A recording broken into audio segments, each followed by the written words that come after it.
You're lying there, aware that you're not sleeping. Your mind starts to race. Maybe you're thinking, if I fall asleep now, I only get 5 hours. Now 4 hours and 45 minutes. I like to call that sleep math. Or maybe you're thinking, if I don't sleep right now, tomorrow's going to be horrible. Before we begin, this podcast provides general information about sleep and wellness, not medical advice. Sleep difficulties can have serious underlying medical and mental health causes. Please consult with a qualified healthcare provider for personalized advice. This podcast complements but does not replace professional care. Welcome to Why Can't I Sleep? I'm Tony, a sleep therapist and social worker with over a decade of experience in community mental health. I've experienced insomnia myself, and one thing I've learned both personally and professionally is that everyone's sleep is a little bit different. Your insomnia might be triggered by stress, mine by an irregular schedule, someone else's by chronic pain. But what we share is that frustrating experience of being exhausted, but still being unable to sleep and getting the rest that we need to feel our best. In this podcast, we're going to move beyond the usual advice of avoid caffeine and take a warm bath, or even worse, just relax. Instead, we're going to look at what's actually happening in our brains and bodies when sleep won't come, and why common approaches to fixing sleep often backfire. First off, let's be clear about what insomnia really means. It doesn't mean just occasional sleep trouble, which is normal, or just a few bad nights. Clinical insomnia involves difficulty falling asleep, staying asleep, or waking too early, plus the daytime impacts, maybe increased fatigue, anxiety, frustration, and it's all happening at least 3 nights per week for 3 months or more. And you may experience one or all of these really frustrating patterns. Sleep researchers describe insomnia's development through what we call the 3P model: predisposing, precipitating, and perpetuating factors.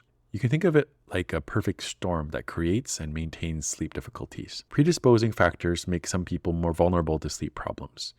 For example, someone with a sensitive nervous system that's very quick to respond to stress or to be woken up. People who have a tendency to analyze or problem solve, which is great for many things, but a bit tricky for sleep.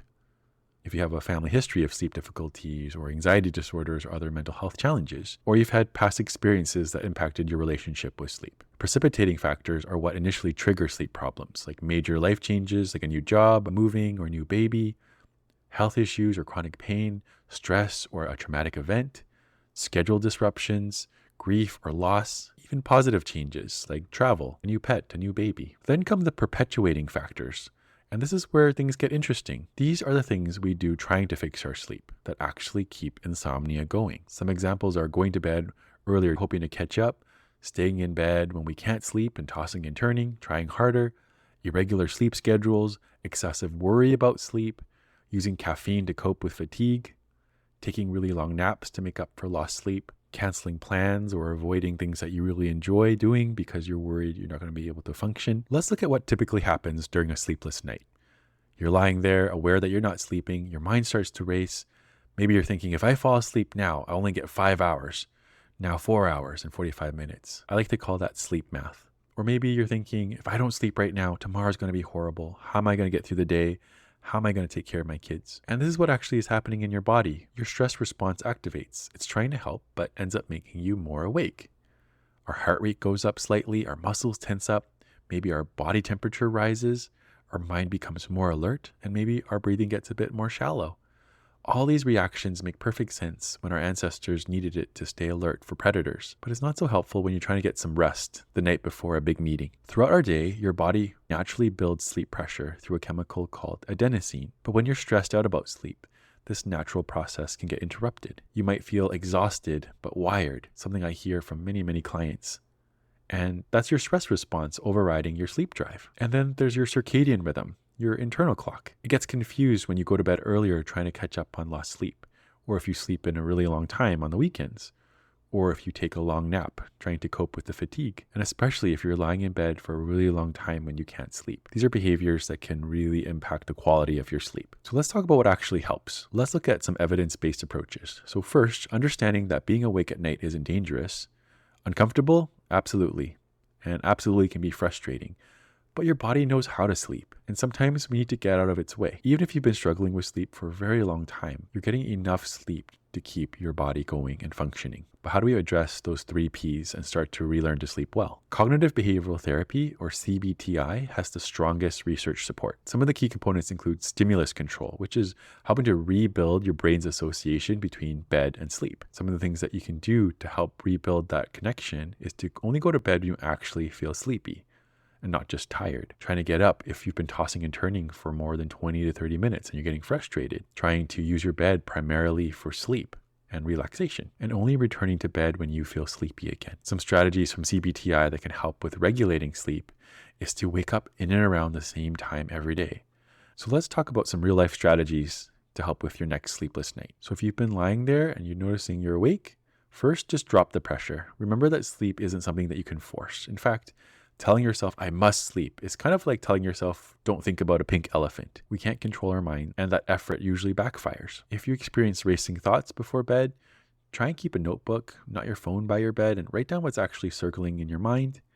And remind yourself that 3 a.m. isn't the best time to solve problems. Can you tap into noticing thoughts without over-engaging in them?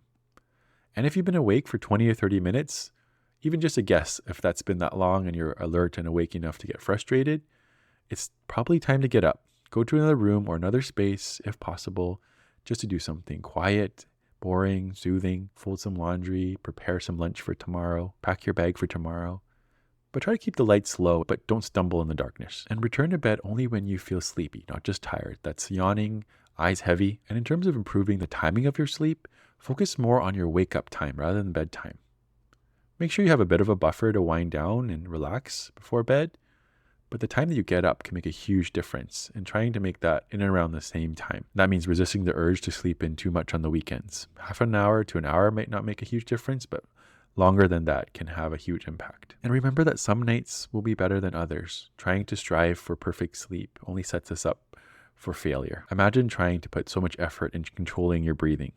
We can influence it, but we do not have absolute control over our sleep. While sleep difficulties are really common, certain signs suggest that you should consult a healthcare provider. So if you're gasping or stopping breathing during the night, if there's excessive daytime sleepiness, you're falling asleep at the wheel or at work or at school, if chronic pain is really affecting your sleep, or severe anxiety or depression is contributing to the sleep problems, or if sleep difficulties just significantly impact your daily life, it's important to talk to someone. A sleep specialist can evaluate for underlying sleep disorders. They can provide support and coaching through cognitive behavioral therapy for insomnia or other treatments based on what's going on for you, and really help to develop a personalized strategy to help you improve your sleep. And they can support with monitoring progress and adjusting the approach. Thank you so much for joining me on this first episode of Why Can't I Sleep? Remember that insomnia is a common human experience. It's not a personal failure, and your body does know how to sleep. Sometimes we just need to work on getting out of its way. In the next episode, we're going to talk about the connection between stress and sleep, and how worries and anxiety can make sleep more difficult, and what we can do about it. If you found this episode helpful, please subscribe to the podcast and leave a review. It really helps more people find this information. And don't forget to visit quadrawellness.com for more resources. Please share your thoughts or questions with me on social media. You can find me at Quadra Wellness or by email. I'd love to hear from you.